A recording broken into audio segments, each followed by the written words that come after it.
বর্তমান ক্ষমতাসীন সরকার বিএনপি সম্পর্কে একদিকে খুব কষ্ট হয়, আবার সহানুভূতিও যায়। আমি অনলাইনে বক্তব্যে আমাদের স্নেহাস্পদ সরোয়ার তুষারের একটা কথা কোট করতেছি, হ্যাঁ এটাই হবে, যে বিএনপি সবসময় চেষ্টা করেছে একটা ব্যর্থ আওয়ামী লীগ হওয়ার, আর আওয়ামী লীগ চেষ্টা করেছে সফল বিএনপি হওয়ার। এই জায়গাটাতে ঠিক আছে না এই কথাটা? হ্যাঁ, এটা আমি দীর্ঘদিন ধরেই আমি অনুভব করি, এবং বিএনপির খুব একজন শুভকামী হিসাবে বিএনপির জন্য শুভকামনা সবসময় ছিল, এখনো আছে, এবং এক ধরনের আমাদের অসহায়ত্বের জায়গা থেকেও ছিল। কারণ শহীদ প্রেসিডেন্ট জিয়াউর রহমান এবং জিয়াউর রহমান সাহেবের শাহাদাতের পরবর্তী সময়ে বেগম জিয়ার যে ভূমিকা, সেই ভূমিকার কারণে আমরা সবসময় মনে করতে হয়েছে আমাদেরকে, এই যে আওয়ামী লীগের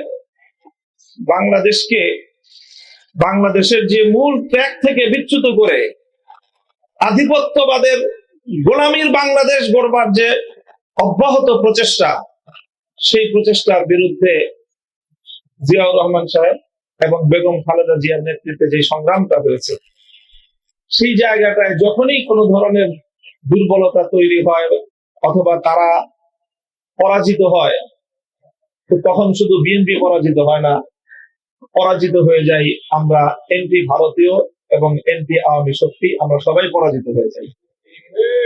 এই জন্য আমরা সবসময় বিএনপির বিচ্যুতিতে, বিএনপি যতটা না ক্ষতিগ্রস্ত হয়েছে, আমরা তার চেয়ে বেশি ক্ষতিগ্রস্ত হই। বিএনপির ভুল সিদ্ধান্তের সাফার যতটা না বিএনপিকে করতে হয়, তার চেয়ে বেশি সাফার করি আমরা। এই জন্য বিএনপির প্রত্যেকটা ভুল আমাদেরকে প্রচন্ড ভাবে কষ্ট দেয়। বিএনপি যখন 96 সালে এই তত্ত্বাবধায়ক সরকার বুঝে না, তত্ত্বাবধায়ক সরকার আসমান থেকে পড়েছে বা কোথাও এই জাতীয় যখন কথাবার্তা বলতো, তখন আমরা দেখতেছিলাম যে বিএনপি একটা পতনের দিকে ধাবিত হচ্ছে। বিএনপিকে সেই বিষয়টা কষ্ট দেয়নি, আমাদেরকে কষ্ট দিয়েছে। আবার 2006 সাল যখন সামনে আসলো, আবার যখন বিএনপি কে এম হাসানকে তত্ত্বাবধায়ক সরকারের প্রধান করার জন্য সংবিধানকে পরিবর্তন করার, সংবিধানে সংশোধনী আনার নানা ধরনের আয়োজন করতেছিল, নির্বাচন কমিশনে এম এ আজিজের কথা আপনাদের মনে থাকার কথা, এম এ আজিজের বিরুদ্ধে আন্দোলন হয়, এম এ আজিজকে পরিবর্তন করে আরেকজনকে দেয়, মাহফুজুর রহমান মাকে, তাকে পরিবর্তন করে আরেকজনকে দেয়। আর বিএনপির নেতৃবৃন্দ মিডিয়ার সামনে এসে বিরোধী দলের আন্দোলনকে নিয়ে তামাশা করে, উপহাস করে, আর তাদের এই উপহাস গোটা দেশকে তাদের বিরুদ্ধে ক্ষিপ্ত করে তোলে। এই করতে করতে শেষ পর্যন্ত 2006 সালে বিএনপি কে এম হাসান মার্কা, এম এ আজিজ মার্কা নির্বাচন করতে গিয়ে যেই খাদে পড়লো, সেই খাত থেকে বিএনপির নেতারা তো আওয়ামী লীগের সাথে তলে তলে আন্ডারস্ট্যান্ডিং করে তাদের ব্যবসা বাণিজ্য, তাদের নিরাপত্তা সবকিছু নিয়ে তারা তো 20 বছর খুব খারাপ ছিল।